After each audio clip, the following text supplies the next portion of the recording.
Welcome back to the Total Tri podcast.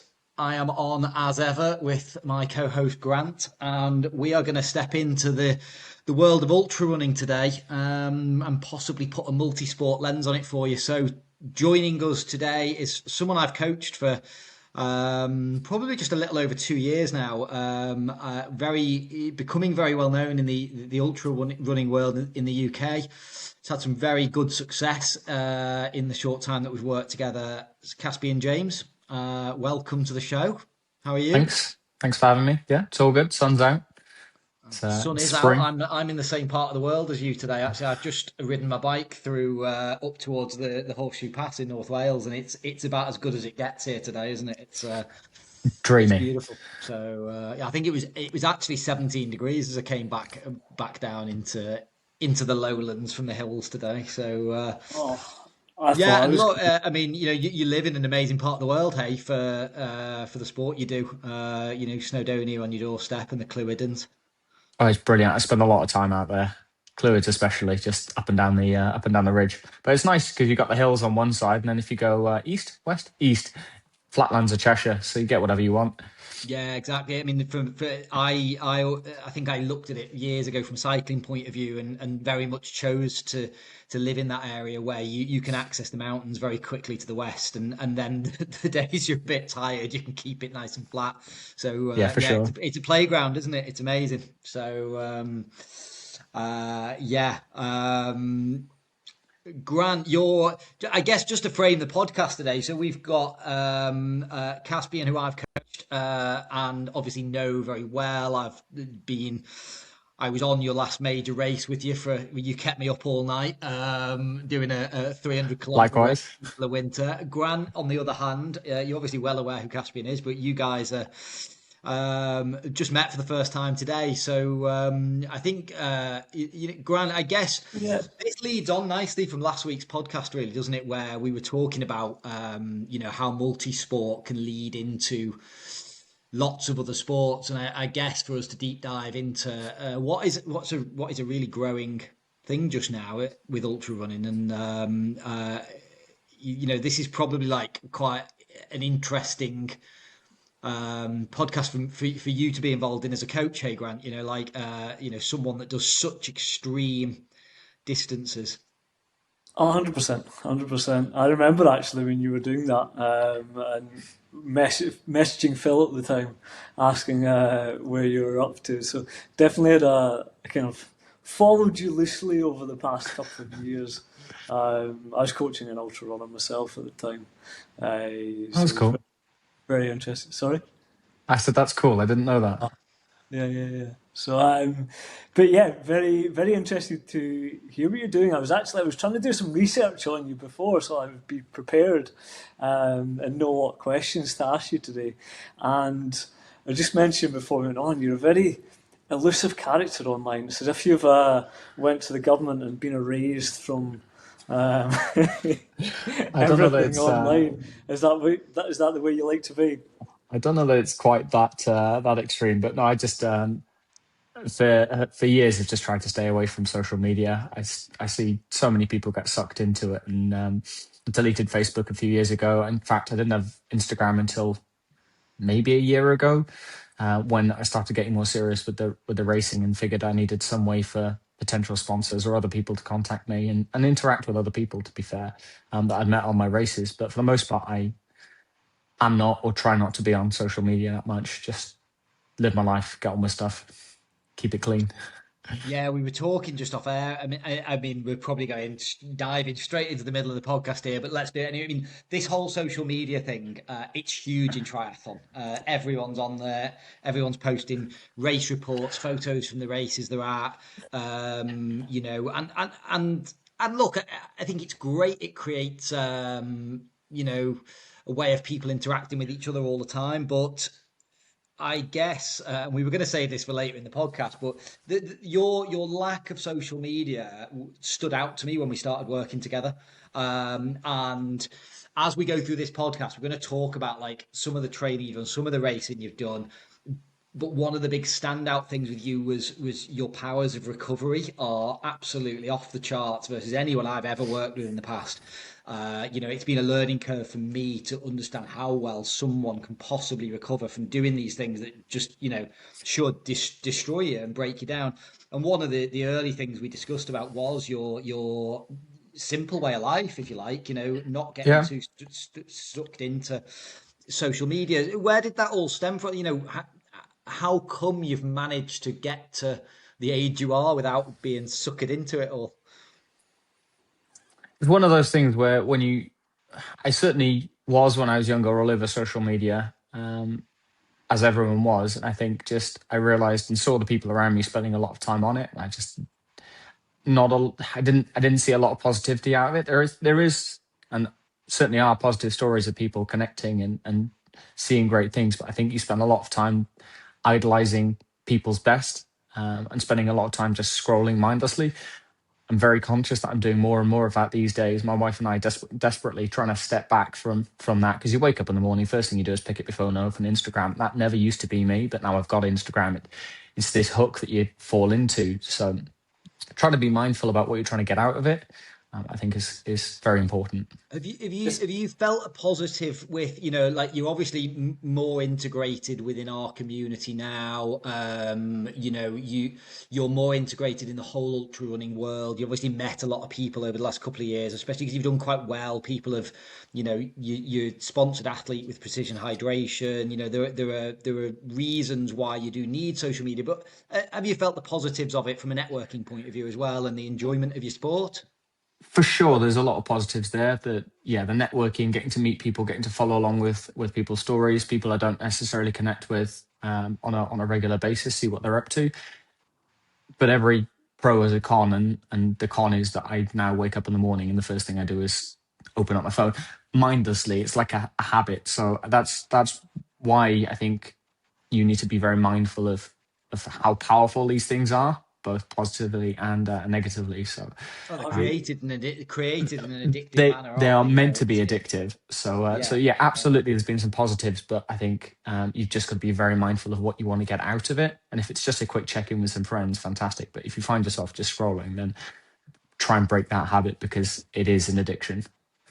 have you noticed a tangible change on? Phil mentioned you've super duper recover abilities in your training. We can get into that a little bit later, but have you noticed the difference since you've got social media, and you're a sponsored athlete now, and all sponsors want to see their athletes promoting themselves, promoting the brand. Have you noticed a change in that recovery at all since you've got No, onto it?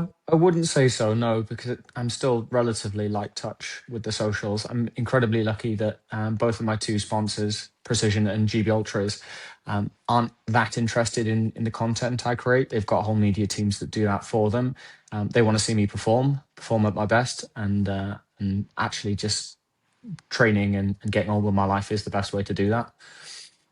Yeah, Fair it's enough. good to have that back in. I Um, mean, Precision did some very good footage of. In fact, let's just cover off. For those of you that you're new to listening to the podcast today, um, you you're a relative newcomer to the sport. It's not like you've been doing this for 10 or 15 years. We'll go into your background a little bit more, but over the last couple of years, you probably most notable things. You first of all, you won Race Across Scotland, set a course record there.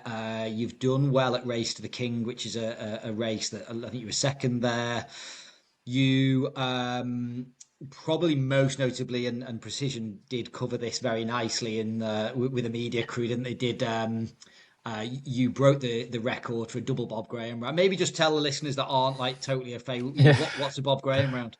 So Bob Graham Round is a loop of 42 mountains in the Lake District. It's meant to be achieved in under 24 hours. It's around 102 kilometers and 8,000 meters ascent on hugely technical terrain, whether it's steep, rocky ground or quite boggy.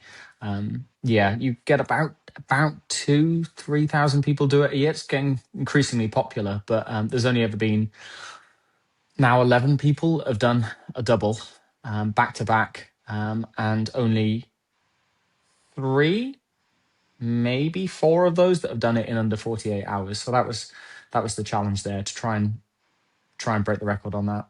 Yeah, yeah, and you are someone has actually. We had a really interesting discussion actually, didn't we? Someone has not long ago taken the record off you, haven't they? And we had a really interesting discussion, which linked to a triathlete. Actually, it was Chrissy Wellington once I was going to say, I need to get when that Daniela quote Reeve broke framed. her record at Challenge Roth, and she talked really eloquently about you're only the custodian of a record; it's not yours for keeps, and I guess I think your record attempt probably spurred on the next record attempt, as it always does. So, Maybe, maybe.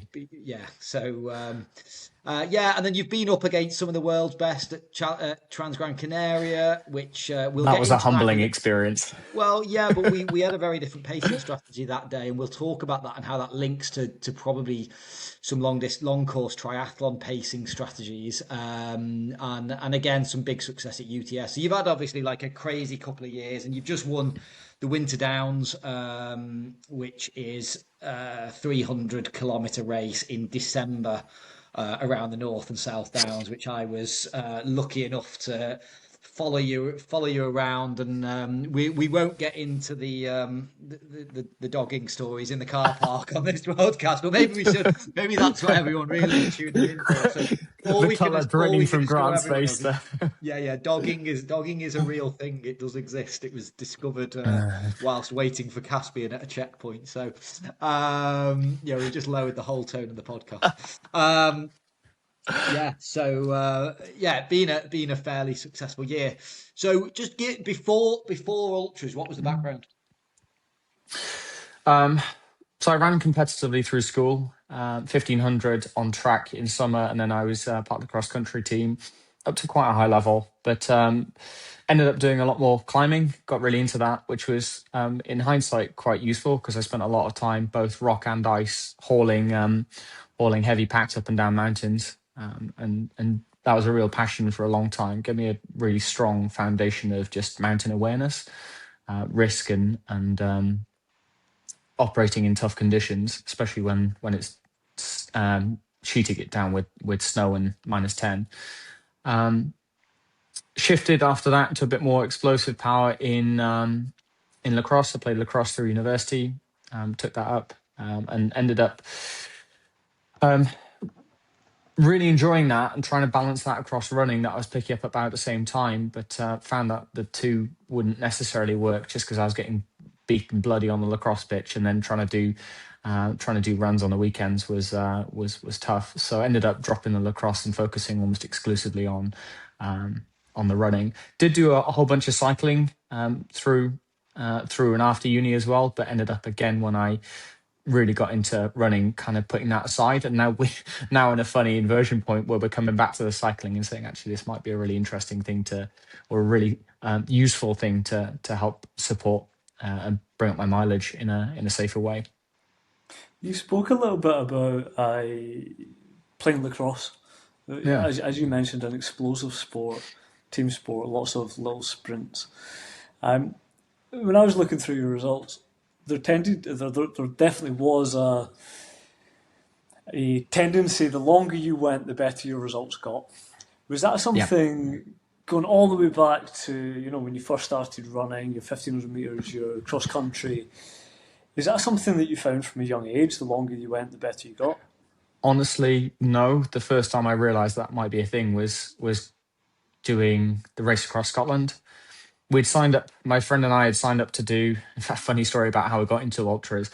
A couple of friends had been out on a walk and had seen Spencer Matthews from Made in Chelsea, the original reality TV show. They'd seen him running past and kitted up with vest and everything. Looked it up afterwards, and he was training for Marathon des Sables, but he was doing this thing called the Race to the Stones, and they thought, well, if that guy can do it, I'm sure we can do it. It's a 100k race. So he got in touch and was like, oh, do you want to run 100k? At that point, I'd never run a marathon. I'd run a half decent half marathon, a couple of half marathons actually, but never really done a marathon. So we said, yeah, let's go for it. In for a penny.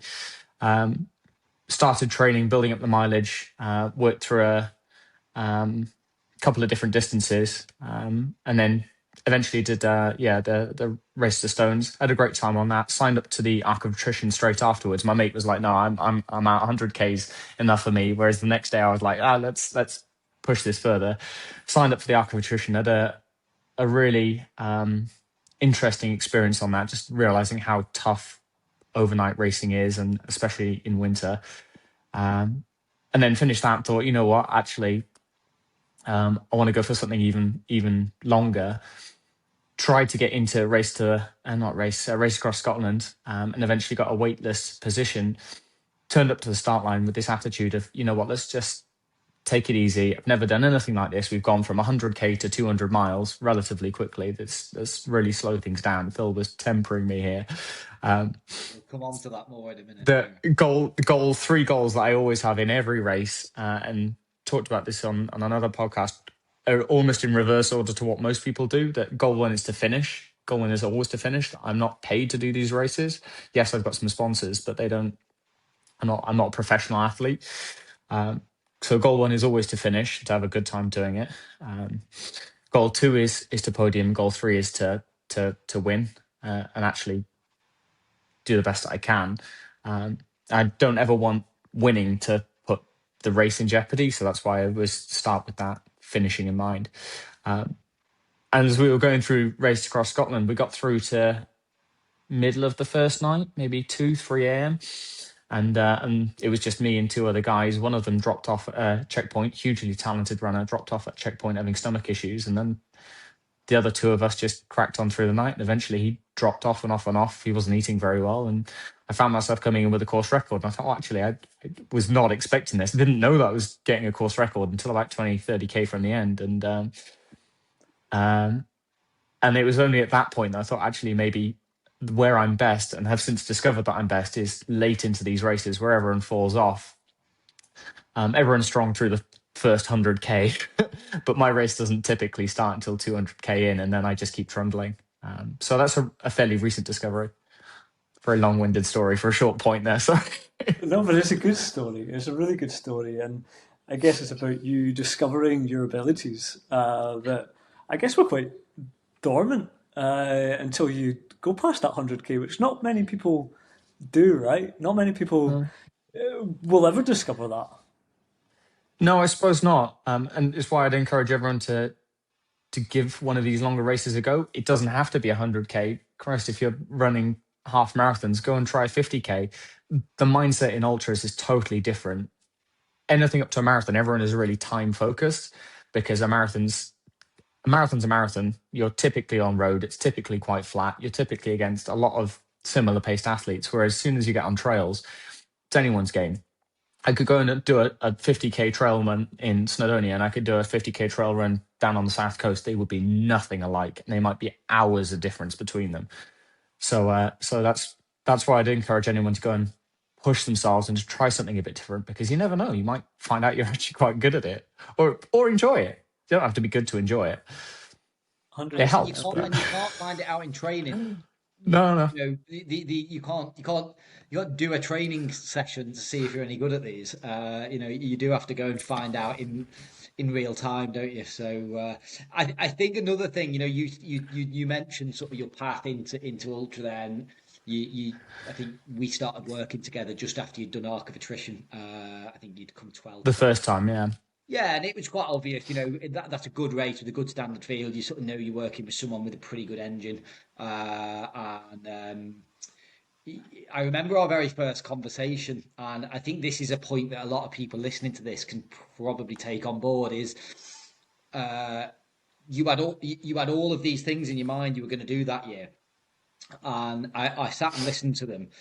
And I obviously went, you know, without a huge background in this sport, or even if you had a massive background in the sport, I very quickly realized, like, you'd got into something you had massive passion about, and you wanted to really explore your limits. And I feel like year one was more about holding you back enough to make sure you didn't totally destroy yourself in the year, and let yourself just develop as an athlete a little bit more. We actually, like, I think we culled a few races out of the schedule. We spread it out a little bit more, tried to think more. And I've talked about this in the podcast, in yearly site, you know, don't worry about just what you don't have to achieve everything this year. It can happen in 10 years. And I think, you know, you probably now at your point can look back at that and go, yeah, you know, I've got years in this, and spread it out. And I think I see that with a lot of endurance athletes. It's like a kid in a candy shop, isn't it? Oh, new race opened. I've entered it. Oh, I haven't really thought about how it fits in a year. So I guess in this like modern world where we're getting triathletes or just general endurance and sports enthusiasts who are wanting to try lots of different things. I think Marathon des Sables is a classic example of being around a long time, and it attracts people to go and do such a big famous event, whether they're a specific ultra runner or not, whatever the background. Yeah. I guess like the thing I'd sort of say to everyone here is try to just appreciate the global load on the body within each year, and think about yourself as an endurance sport athlete for many years. It's so easy to I'll squeeze an ultra into the summer, and I mean I guess that's a good question. Maybe question fired at you here, Grant. Like if you have an athlete come to you and said, I want to tick the ultra box. Where'd you put that into the year? Yeah, I've done a few times. Generally speaking, if they've got some other big goals that they've already committed to during the summer, then the winter can be a really nice time to do an event, as long as it's not, crazy long in the winter, which, as you know, Caspian, kind of adds a whole other dimension to ultra running. But yeah, I tend to quite like a winter 50k or sort of something as a little bit of a stepping stone into that world to begin with, and if nothing else, it gives you a really good running block and progresses that long run. What would you say, Caspian? So What I'm picking up on here is that we're talking about an ultra as if it's one thing, and I think that's a really interesting distinction to make. That an ultra is really anything over a marathon, and it can range from your standard 50Ks right up to 200, 300 miles. But there's also lots of different types. You've got 24-hour challenges, or even 12, 24, I think I've said 36-hour track stuff. You've got your backyard ultras where you do laps. That's a really, really good way to get into ultras because it's just 6K, I think 6.6K. And you just do that once an hour, every hour. And a lot of people can run, expecting all of your listeners can run 6.6K. So you do that and you find that actually you can do that for a lot longer than you think you can. So there's a real risk of going, oh, I can't do an ultra. No, but you can probably run 6.6K. I'm sure that if you fed right and had a team around you, you could do that quite a few times. So, yeah, these backyard ultras are becoming really popular now as well, aren't they? Because they're such a yeah, social event as well. Because you're not running the whole time. I mean, it's not a people are point to generally what point. it's sort of run for 40 minutes, rest for 20 minutes continually for. I mean, they get a bit extreme, don't they? Go on for days at a time, but there's definitely options out there for people to try. I think I do deal with a lot of triathletes who do want to do an ultra, and I think for triathletes, I definitely position it as a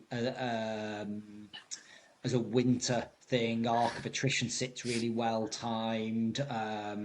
Or even like an early spring thing if their big triathlon goals are late summer into early autumn, maybe like world champs and stuff. And And I guess uh, yeah, it becomes very different when we're talking about 50k to when we're talking about 300k. Different ball games, but I think more people are willing to put their neck on the line. yeah, So absolutely. I think the big question a lot of people listening will think is, uh, if I'm gonna try one, where do I start? And you give me your views on this, but I've got a view on it as well. Good question. I think before I jump into where to start, it's coming back to those three goals that I talked about setting before a race. That you guys have both mentioned winter ultras. I actually think there's a decent place for triathletes to pick an ultra in summer, but it's reframing the goals that they want out of that. That you can be an incredibly strong triathlete and continue to have an incredibly strong year without an ultra detracting it from it. If you reframe what you want to get out of that ultra, if you're going there to compete, then yeah, it might take away from some of the other training and stuff you're doing. But actually, if you just want to go have an adventure and have a good time on the trails with like-minded people, you don't need to be flying out the gate. You don't need to be absolutely driving yourself into the ground, and you can go and experience this in a nice structured way. That's, I think, where that could fit into a summer training block or Yeah, that race was block even. sort of similar to. I was going to sort of say the thing that always attracted me to ultra, it's running in the mountains. So that more, even more so than these, really fantastic Ironman races in far-flung destinations, ultra running even more. I've crewed on enough ultras to have this jealousy feeling of like, I want to be up there in those mountains. This is awesome. And I think it's nearly, yes, you've got to be slightly sensible about the distance if this is the first thing, but this is really like what where do I really want to run? Where do I want to go on an adventure? What do I want to see? Oh, Because for sure. if for a lot of people that are quite serious about triathlon, if they want to bring ultra in, I see it as it's a journey, isn't it? You get to travel through a landscape and see it, and if you can then rein in your competitive nature in order to maximize that part of the experience, then yeah, you're probably right. It probably can fit. If there still has to be some timing Within considered, reason, but yeah, yeah. it probably can slot in a little bit more, 50K for an Ironman athlete. Yeah, I wouldn't want to be doing it in the final 8 week build or something, but it could be done, 16, 20 weeks out from an Ironman as a big adventure day. So, And yeah. let's be frank. You've mentioned in some of the other podcasts about how fast these races are selling out, the Ironman races. You're probably getting into a position to race some of these races and then finding that they're not available to you. So transition that fitness into another route, Yeah. because That's a these good aren't point. selling out. I mean, they are increasingly selling out quickly, but they're not selling out at the rate that Ironman is. You've mentioned being sensible a couple of times, but there's nothing Which is sensible ironic. about racing 200 miles, right? So I've got a question for both of you. When you first thought about racing over, an extremely long distance, where was the mindset? And secondly, this one's for you, Phil. When an athlete comes to you and says, I want to race over 200 miles, I want to perhaps do it, I think you've done it twice within 12 months. Would that be correct? How do in the face of it, doesn't seem sensible. It seems absolutely crazy. How do you, as a coach, get out of the way of the athlete? So let's start with you, Caspian. What goes through your mind when you're entering this race? Are you nervous? Are you scared? Are you excited? So the same friend that I got into ultras with has a wonderful frame of mind where he talks about building this bank of success, where you do something and then you realize that you can do it, so then it makes everything else easier. So I ran the Race to Stones 100K, so I knew that then I could run 100K on rolling hills, similar terrain to the Arc. Could I then go and do 100 or 60 more K? I could probably figure my way through 60 more K. So then you get to race across Scotland and you end up doing 200 miles. And you're like, okay, so now I can do 200 miles. Then you do UTS and you realize you can do 10,000 meters ascent in a race. So actually, double Bob was what, 200K. So I know I can do that. It's 17,000 meters ascent, and I can do most of that. And I felt all right. So you just build up these series of wins, and that really helps with the mindset that you don't have to go from zero to hero straight away. It's almost certainly going to be a journey, and you want to bank those wins as you go and remember those wins. This is an experience. This is an adventure that you're going on, and you need to remind yourself of that. There was a second part to that, and I can't remember what it was, which is mindset. Again, it comes down to the pacing of these things. That a lot of people I find they look at a marathon or a half marathon, whatever it is, and they go, I couldn't run that for 200 miles. You're not running this for 200 miles. And this is where I think a lot of people get caught out. There's a hell of a lot of walking and eating in these races. Like I'm burning 25,000 calories. Like I am eating and drinking constantly. I'm walking the hills. Yeah, so is everyone. And I think there's a lot of just when it comes to that mindset of, am I giving up or are my legs giving up? Because almost always it's your head that gives up before your legs. And you just got to keep reminding yourself that, become conscious of that, and then keep eating. If you can keep your legs going, your mind will figure itself out.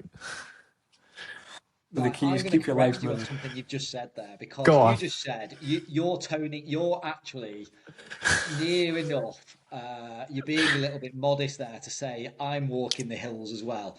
I was a part of your crew for the Winter Downs at 200, so 300 kilometers in the winter around the Winter Downs.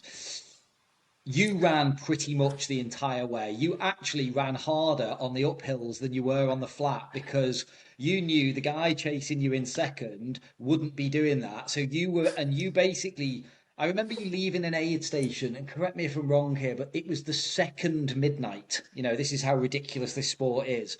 Like none of us in the crew car could barely stay awake. Yet you walked two steps from the car and you were running again, and it was the final leg and your lead was huge and you were still like, I am going to run properly the whole way. And so I think at the very top end of this sport that is possible, isn't it? But So it it was is. your mindset. You said something to me actually. I think the next day about it, we were talking at my house and you were saying, um, you firmly believe that it's only really your mind telling you need to walk. Yep. Courtney, somewhere online, somewhere on YouTube, there's a great video of Courtney Dawater talking about this, that it's every time you walk, it's harder to start running again. And it's the same kind of mindset that Laz, the founder of Backyard Ultra, has, that almost everyone that quits in the camp because starting again is just too hard. That mental barrier of I need to start running again blocks a lot of people. But if you can get yourself running again, then it becomes infinitely easier to keep running.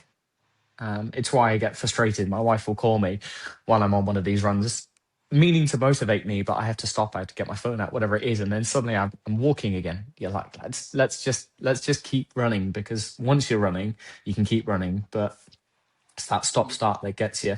But you're right. I've always said only mad people and the ultra fit run up hills, and I've gone from mad person to ultra fit now. So, but that also came from some very specific training that you and I have been doing around specific work on a treadmill to build into that. That's not just come from nowhere. Yeah, we'll come on to some training in a minute, but I just pick up on before I answer Grant's question. Just pick up on the mindset thing. Again, witnessing that race in the winter. I actually wanted to be. I think I even changed my holiday plans to make sure I was around for that You did, yeah. because I've worked with you long enough and understand. Done the physical side of the coaching, and had enough phone calls with you and conversations um, and I guess this starts to answer Grant when an athlete comes to you and says, I want to run 200 miles. I mean, I guess I got to the point with you by December when you were doing this race. I had to see this because I had to help further you more. I had to see how you were in this race, and it's not to say that yes, your mindset is unbelievably strong, but there are points where you're struggling. It's the way that you deal with the struggle that's different. It's the I remember I can't quite remember which part of the race, but you were definitely struggling. But you are absolutely convinced in yourself that it's okay, it will pass, and I'll come out the other side of it. And I think because this is on such an extreme scale, you get to see extremes, and I think the Ironman athlete listening to this Yep, can relate to this. There's going to be points in the absolutely. race where it's really not feeling good. It will pass. There's a saying in ultra running, isn't there? if you start to feel good in a 100-mile ultra, don't worry, it'll pass. But it's the same with when you feel bad as well, isn't it? And I think you've just got this very horizontal or chilled out mindset about, yeah, this feels pretty bad at the moment, but I will get through. And where does that come from?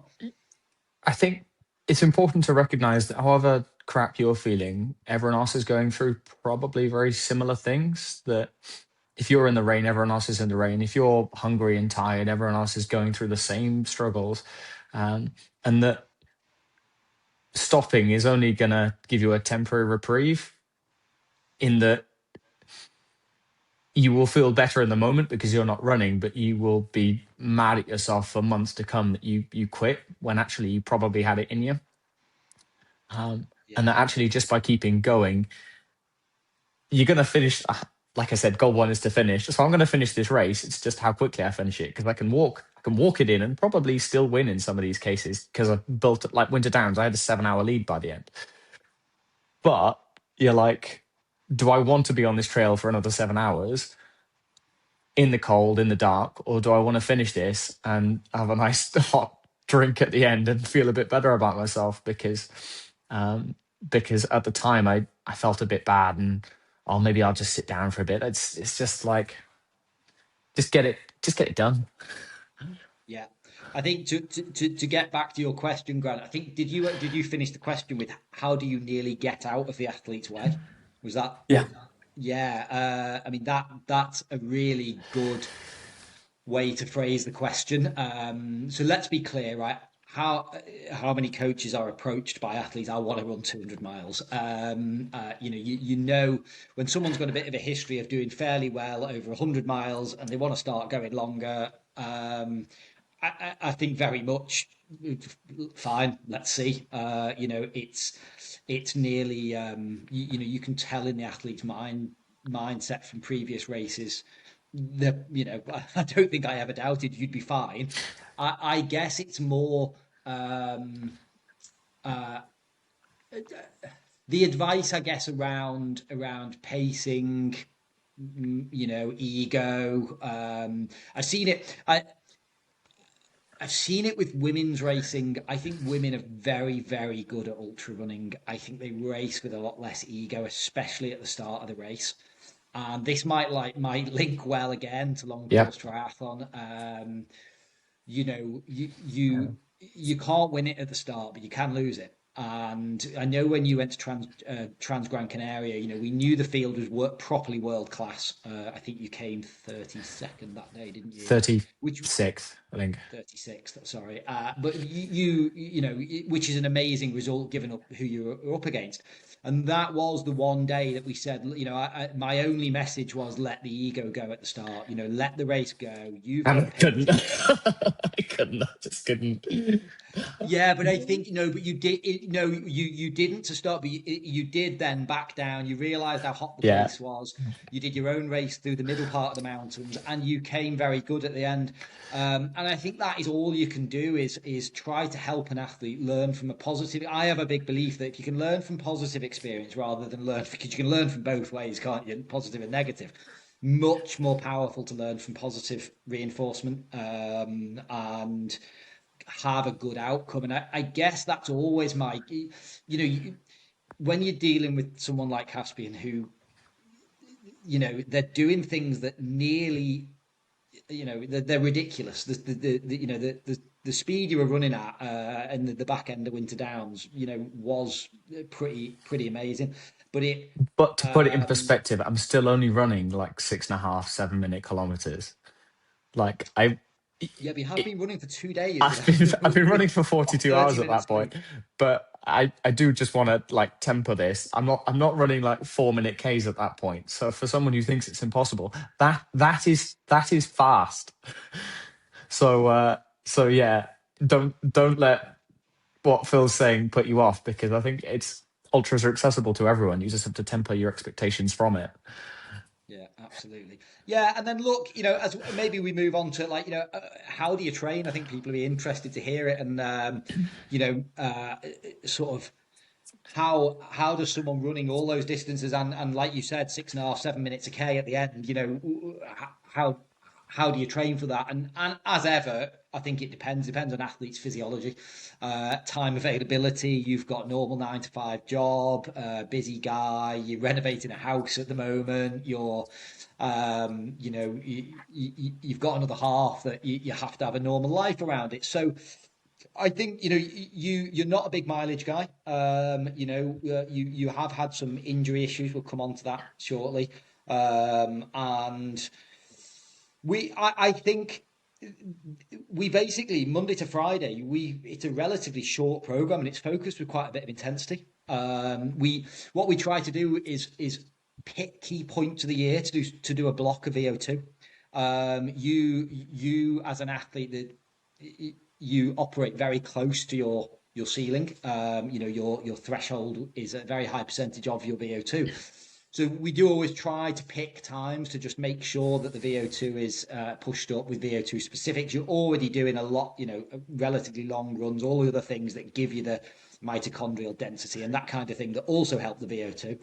And obviously LT1 is, first threshold is probably a bigger predictor of performance in your sport. But again, I think all of this is shoved towards the top end of your, the top end of your lactate curve. So we're always trying to create a bit of headroom and then create a bit more room with LT2. And then as we get closer to the race, start to layer in a load of LT1 work. There's obviously, with ultra running, I do like your long runs at the weekend. I will quite often put like today we're going to think more about working with poles, or actually we're going to run easy on the ups. It's actually the downhills. We're going to think about speed of feet, technicality of running downhill, or the eccentric loading on the body of running downhill versus or some days we're working LT1 on the uphill and the downhills are to be kept easy. And I think what a lot of people, and this is again where triathletes probably can see their way in, is we don't purposefully do a lot of back-to-back big runs at the weekends. We tend to go pretty big on one day and the other day is quite a lot smaller. So to the triathlete, that could be, oh, I've got an ultra to get ready for. I'll do a big long run. I'll ride my bike the other day, or I'll do some intensity on the Saturday morning and get the long run on the Sunday. So whereas I think there is a mindset, if I want to run 50k, 50 miles, 100 miles, I've got to just drop all of the other sport I do and just run all the time and do these massive long runs. But it's worked very well for you, nearly, hasn't it? Of like trying to be a bit more specific with the work we're doing, and then not overloading yourself so much at the weekend that you can't do any quality in the week. Yeah, I think a mistake that a lot of people make is they think that if I'm training for a 100 mile, I need to be able to run 100 miles as a training run. It's not about that at all. I'm actually going to disagree with you slightly about doing back-to-back days. That we definitely do back-to-back days, but they're not hammering the body in the same way. It's do like 4 or 5 hours in the mountains, of which quite a lot can be walking. You're just getting time on feet, tiring your legs out, and then doing a second day. But yeah, might be on a bike. It might be going and running a lot flatter, just getting more time in the legs on tired legs, but with your lactate right down, and just training that muscular endurance. Yeah, just I'll come back at you on the double day thing. Actually, there is another side of ultra runners are passionate about what they do. They want to be in the mountains, and actually, your double days are nearly more a product of You've got plans with friends or people you run with, Yep. and we then think about how that works in. On the weekends where you don't have plans, and it's just me giving you something to do. Then we tend to go Yeah, single big that's day. true. That's true. Yeah, yeah. And Look, that I think for all age groupers, building you can't just follow the perfect plan. There's no such thing. You've got to have all of the enjoyment, the social side, and try and bend around that when creating a plan for someone. Go on, Grant. looking at your week then, you mentioned quite a bit of intensity through the week. Um, Not high mileage. Can we throw a little bit of structure to that week and give us some numbers? What is not a very high mileage for a guy that runs 200 miles over the weekend? So on a standard week, will run somewhere between 80 and 110k, which feels like a lot, but I'm doing what where is it, Phil? Normally about 7 hours a week, which blows my mind when I look at the triathletes and they're doing that on the bike alone, and then they're doing all the swimming and the running on top of it. For me, it's about seven to 10 hours a week. Now I should be pushing that up, and we do push it up when we get closer to races, and I'm doing 8-9 hours on a Saturday. But yeah, go on, Phil. What are your thoughts in terms Yeah, of a I typical think week? Because they vary yeah. quite a Look, lot. the week is generally built around an easier Monday with some strength and conditioning. We'll come on to Caspian's developing enthusiasm for strength and conditioning in a minute. An easier Monday always because the weekend will have been, something pretty taxing on the body. And then Tuesday, Thursday, with some intensity, depends what kind of a block we're in.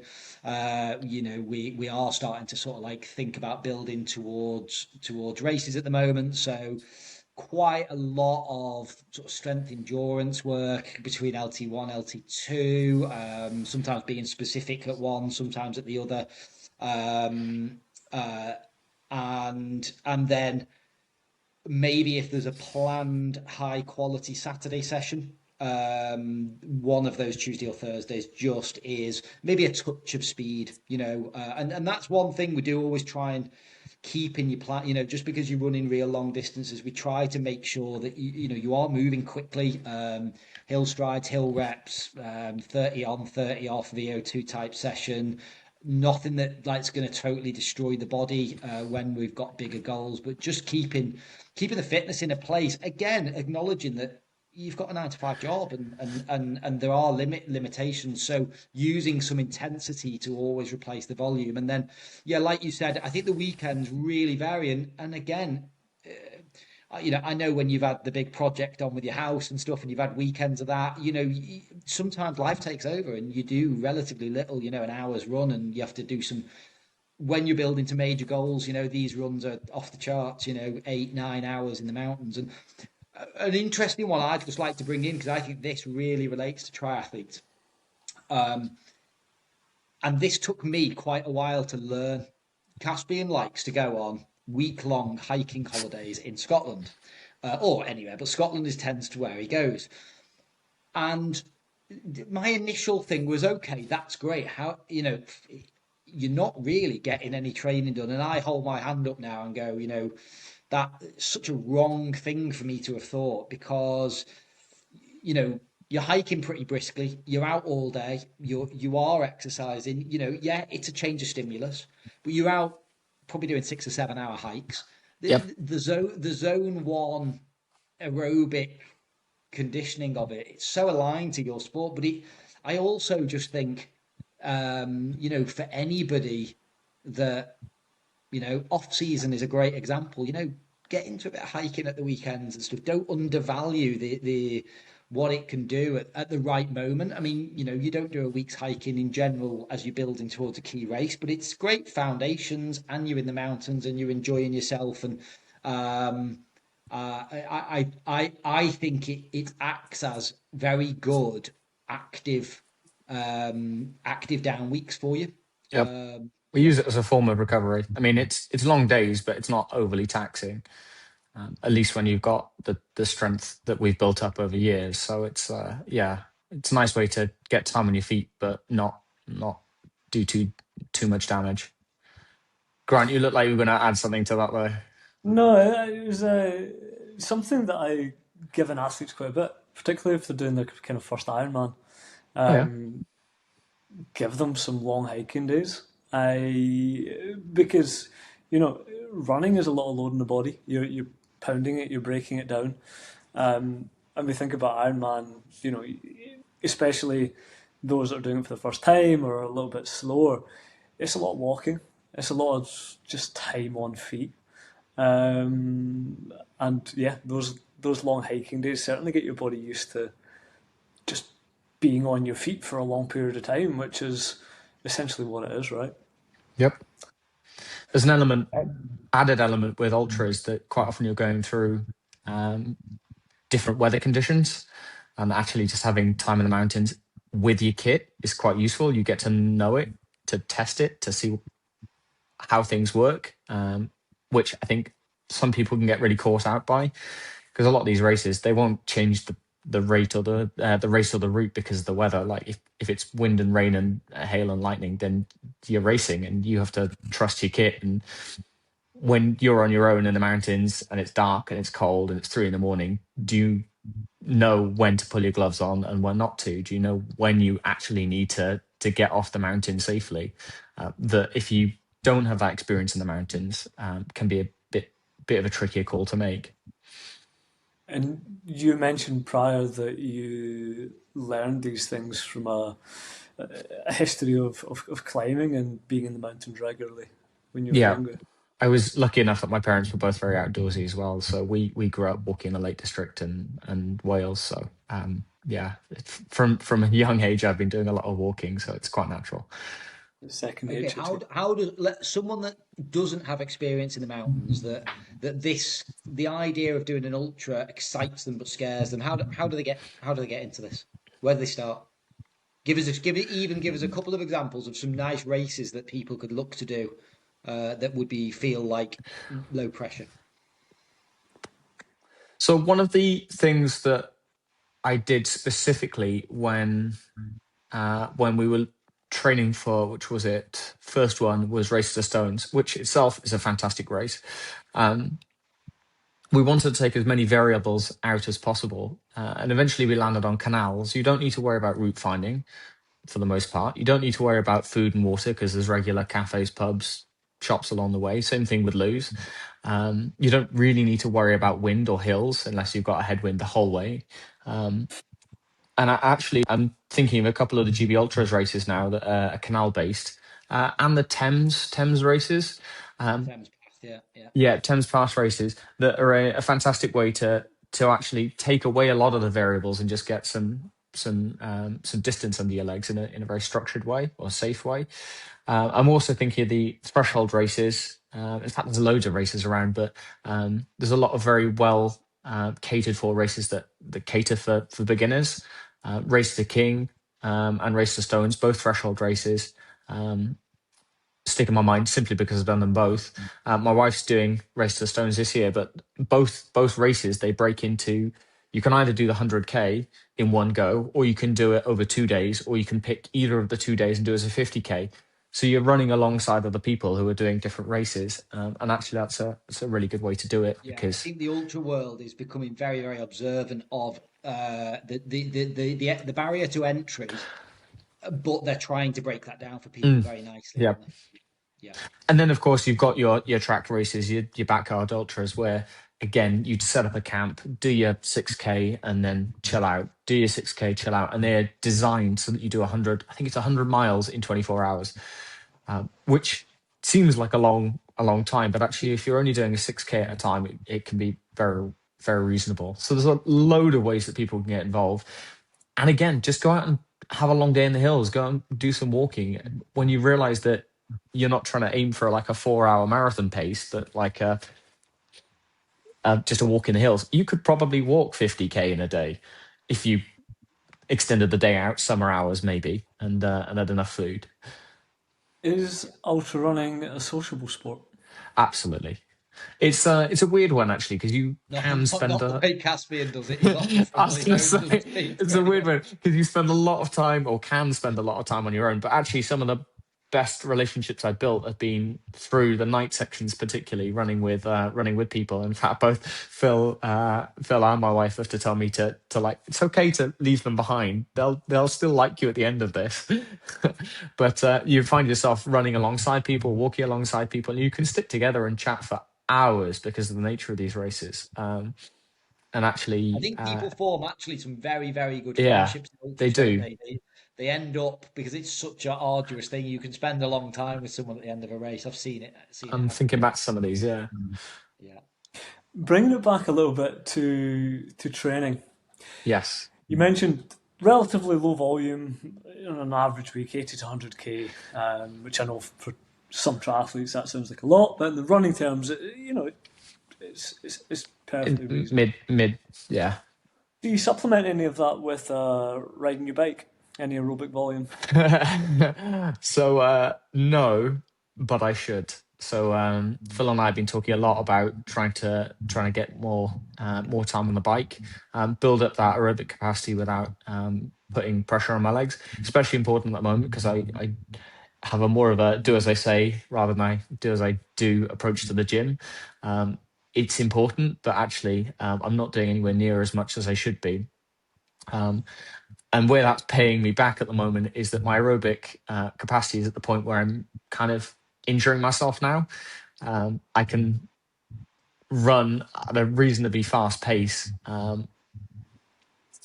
with a relatively low heart rate, but that's just putting more and more pressure on my legs that I don't have the strength for at the moment. So that's where that love-hate relationship that Phil mentioned with the gym earlier comes in. That I know I need to do more, but don't. And because I'm not doing it, I should be spending more time on a bike to stop putting as much pressure on my legs, but I'm not doing that either. So, yeah, lots of learning, even for me. And what's the barriers to the gym? Barrier to the gym is probably a knowledge thing, which seems ridiculous because Training Peaks lays it out so clearly, and Phil lays it out so clearly with videos on everything I should be doing. But it's that I can do some stuff at home, and I often do workouts at home. But like, you've got to drive to the gym, you've got to get kitted up, you've got to do your workouts, most of which I'll spend sitting on the phone, like, oh, what am I doing? Right, I've got to do this, and there are some relatively simple exercises that you could just do over and over and over again. But for a lot of athletes, they like a bit of variation, so you mix things up, which means again just trying to watch these videos, trying to understand it. And then you got to drive back, and actually, for a lot of people, it's like, well, I'll just go and run. I like running. I'll go and do some more of that, which actually isn't necessarily the answer. What did help actually, and this helped support the direction Phil and I are going at the moment. I did a session with Tom. What's Total strength. Tom. Yes, Tom from Total Strength, but I'm trying to think of is it a movement screen? I think it's called. You go and do like a 2 hour screen with them. Fantastic. Really put you through your paces, not with any weights, it's all body weight, but you're there feeling like a helpless child at the end of it, like barely able to get off the floor. But we came away from it with a really good idea of where my strengths are, where my weaknesses are, and that's helped a lot with how we're structuring gym work from now. So that's been really useful. Yeah, what's been really interesting there, it's given us a real insight into exactly what you need. You're actually a relatively strong person. You don't really, the required strength for your sport is sort of there and in place, which explains why you can run up mountains the way you do, why you don't break down so much in training. But it has highlighted some of the areas that are probably linked to some of the injuries you're struggling with. You've got a few core issues, you've got a bit of calf capacity issues, you've got, funnily enough, a core injury and a calf niggle that continually flare up. But it's just been good working with an expert who can, really start to just isolate these. And I guess, look, we're operating in a time crunched world. It nearly says, actually, Caspian, I don't think you do need to drive to the gym and lift big heavy weights where you're at the moment. What we do need to do is support it with these things that probably can be done at home, but now you understand what they are, how they're linked to the injury stuff. You've got big ambitions for the year. You want to get through it unscathed, and it's a great thing for athletes to go through. It's all about understanding yourself, and even for me as a coach, to have that actual information to say, because before I would have said, well, I would probably imagine that going and doing some heavy weights in the gym will have substantial gain, but like, maybe from a run economy point of view, but from a physical strength of getting up the hill, and I'm a big believer in big gear on the bike for to help ultra runners. Well, I think it's, if you're going to ride the bike, I think it's quite a big bang for your buck session during the week to do some high torque work on the bike, make the legs strong, running up mountains, running down mountains, etc. Again, you actually aren't using that within your training at the moment, and the information I got from Tom makes me sort of go, okay, the limit, it would be relatively diminishing returns based off also how I know you perform in the mountains. But for somebody else who might not have that huge, Zoe, who I certainly coached for a long time, didn't have that big strength running uphill and that overgear work on the bike and lifting very heavy in the gym and all that really added to that uphill run ability. So it's just a unique to the individual, isn't it? It's that generic versus specific approach, I suppose, that we as coaches can help support our athletes with some fairly generic exercises that will definitely help, but having like a personalized screen and plan will go a lot further. That's true of anything, really. Of course. 100%. I often find with people that love the outdoors often can't think of anything worse than being cooped up in a gym with a million other sweaty people fighting over equipment. Um, and if we, I don't know, were to find a way of putting that gym session on top of a mountain, you'd probably be the first one to to do it, right? Well, there is, to be fair, a lot of training that you can do. A lot of people focusing, rightly or wrongly, at the moment on the muscular endurance work that Scott Johnston's doing. He was the coach, or is the coach for Tom Evans and Ruth Croft. I think it's Ruth Croft, both of whom won not Western States, UTMB last year. One of his big things is weighted hill reps, and not like running a hill, but just like walking uphill, tiring your legs, but at low aerobic threshold or aerobic impact. Trying to replicate the kind of work that you're doing. And this is why just going out in the hills is useful as well, because you're working the specific muscles that you will work in the hills without going to a gym. But for those who don't have mountains on their back door, you have to supplement it with gym work. There's just no other way. You have to train the terrain. And I that's think where a that's lot a of really people good fall down. point. Yeah. I think trying to recruit those muscle fibers, make them stronger without big mountains on your back door, which is an awful lot of the UK population. They might fancy an ultra, they might want to do it in the mountains. How are you going to train? I certainly see it with Londoners. And yeah, all of those tricks, the gym, the treadmill, the overgear work on the bike, it all adds up very well. Yeah, yeah. So, what's on the cards this year then? What's the next big goal? Are we stepping up again? Is that possible? Or have we It certainly is, and I am. Next, in about a month's time, end of March, I've got Northern Traverse 300k across the coast to coast path, from the lakes to Yorkshire. Got some other races through the year, but probably the biggest one in terms of step up is going to be the Spine next year. So, for those who don't know, the Spine is 268 miles, widely touted as one of the world's hardest and most brutal ultramarathons. It's largely unsupported. I think there are like 5 aid stops, but I mean, you're going at one point, I think it's between checkpoint 2 and 3, 100k without an aid stop. Not really allowed external support. And this is, yeah, when I say that they don't cancel races because of the weather, like they people get hypothermia on this thing. It's usually run in the snow, in the dark, in the rain, whatever it is, and the dropout rates are intense. So that'll be the next big one, big one. I you think say this that is was sucked probably But that's about about as the big as it coast? gets, to be fair. I think interestingly, these big races, especially that one, I think, you don't see professional athletes going into an Ironman wondering if they're going to finish. And this explains the extreme nature of this is everybody on that start line, goal number one, as you said earlier, has to be to try to finish. The result comes after. I know people go out chasing records and all that, but it's so easy to come unstuck, isn't it? And the DNF rate is pretty high in these things. So I'm glad you mentioned that specific quote, because I'm sure it was Sarah Perry, who fantastic runner, but came to fame recently for setting the women's backyard ultra record at 95 laps. I think it was. Don't do the maths for me, but or please do the maths for me, because 600k, yeah. 600k in a couple of days. But she is talking about one quote that she gave that stuck with me is about signing up for races where she doesn't know if she'll finish, because yeah, there's a real challenge to approaching this thing without knowing the end result. Which is fascinating because and the fact that you are okay with that, most people, that's their biggest fear. I've got to finish. Whereas actually, nearly, we're nearly at a point with some of the stuff you're doing where it's like 50-50 when you stand on the start line, isn't it? That is the reality. I know you've got a good track record at the moment, but I'm sure that day will come. Something will crop up one day. So I think that's a really important thing to get into your mental game as well.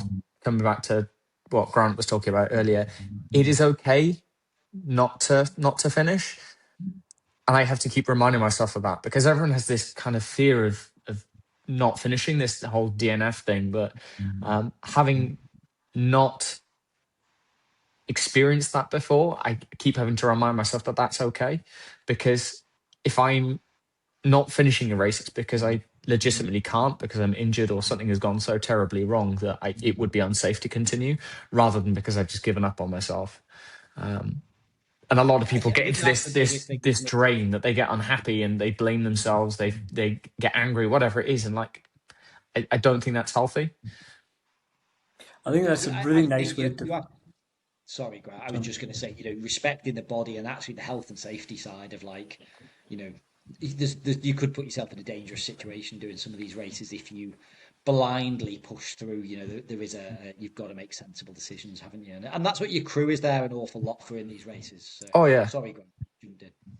No, I was just going to say, I think that's a really nice way to frame it, and something that we can probably all take away from that is, we all do these events, whether it's a 5K and we're going for a really fast time, or it's a 200-mile race and we're aiming to finish it. The point is we're challenging ourselves.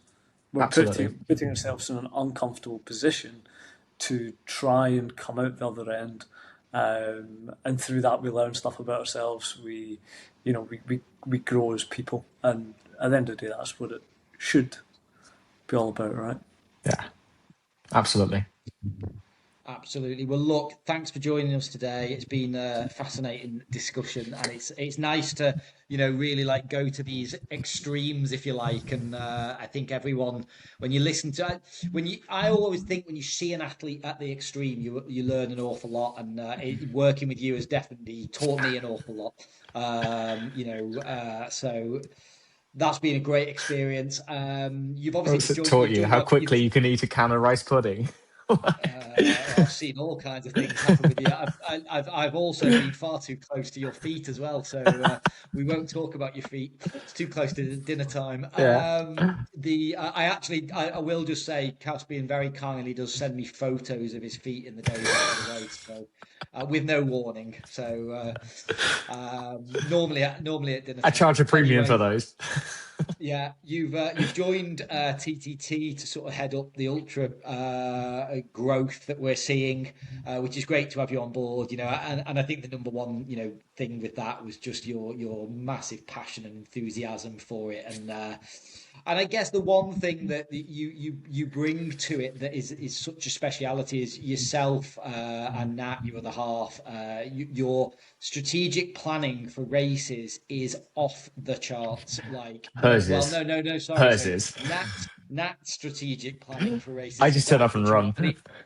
but for people looking to do ultras and looking for advice, and whilst we joke that obviously you are very much a team on this, and the a lot of coaching people for ultras, it's not just It's a working team out sport. how to train someone. There's so much more to it in planning. I would say the planning for these races is bigger than anything within even triathlon. So and to execute them well. So that maybe those looking to push their limits, there's a good conversation to be had, and we've got a pretty active WhatsApp group in the I was community. going to So say, reach out. Always happy to answer questions. yeah, brilliant. Yeah, thanks so much for coming on, and yeah, really enjoyed that one. Cool. Thanks, guys.